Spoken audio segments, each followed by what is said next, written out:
You ever just paint and your mind just won't stop with the noise? When you're engaged in the act of painting or the act of creating, is your mind supposed to stop? Are your thoughts supposed to cease to exist?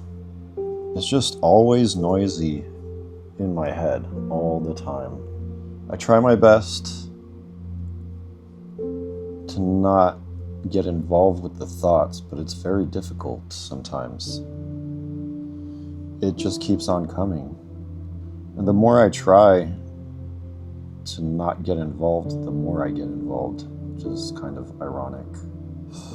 I try to put my awareness on the brush, to feel the brush glide on the surface of the canvas. And for a fleeting moment, my attention is there 100%. But then the thoughts just keep on rushing back again. And I get emotionally and mentally involved with them. And it annoys the crap out of me.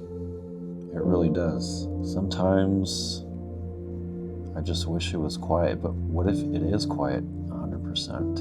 What if it's just dead silent one day?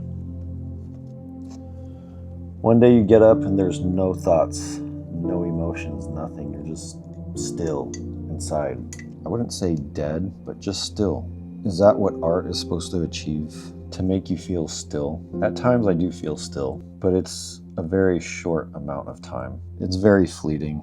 I can see why people decide to go live by themselves in nature, but I don't think I could do that. I think I would have to learn how to deal with the chaos in city life and society. I would have to learn to deal with the chaos in society, because if you don't learn how to deal with the chaos in society, then you're just going to bring that chaos with you into nature where it's peaceful.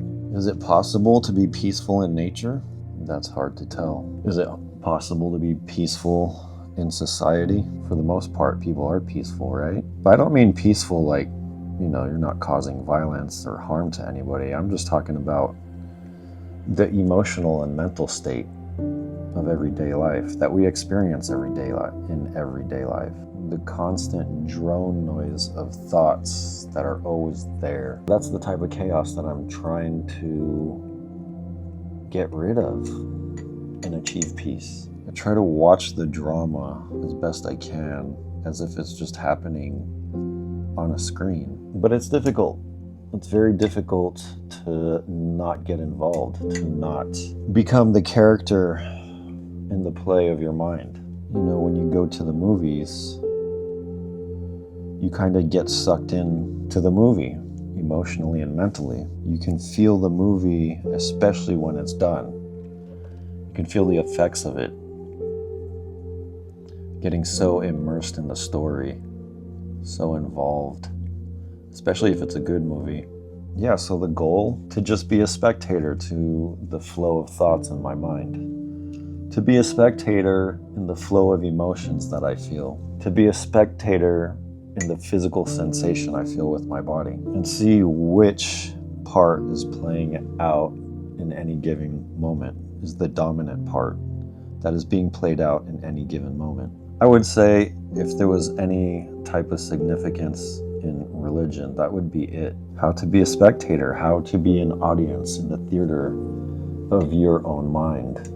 How to be the audience in the theater of your own emotions and physical sensations. Sometimes if I'm in a place where I don't want to be, I try to just separate myself from myself and just view the whole thing as it's happening to someone else. And then it makes it easier for me to deal with being somewhere I don't want to be. Or another technique I like to do that I've found is really helpful is when I'm walking, or I need to travel by foot, or I'm hiking, just any physical long distance traveling. I mainly go hiking and I'm super tired. I do this little technique where I just hike in place, like I'm on a treadmill and everything else is moving past me, but I focused on just walking in place. Like my body's not really going anywhere, but everything around me is passing. That really helps. It helps a lot. That's what I'm trying to do with life. To be still. To be still in the center of life while it's just passing me by. And I can be not affected by it.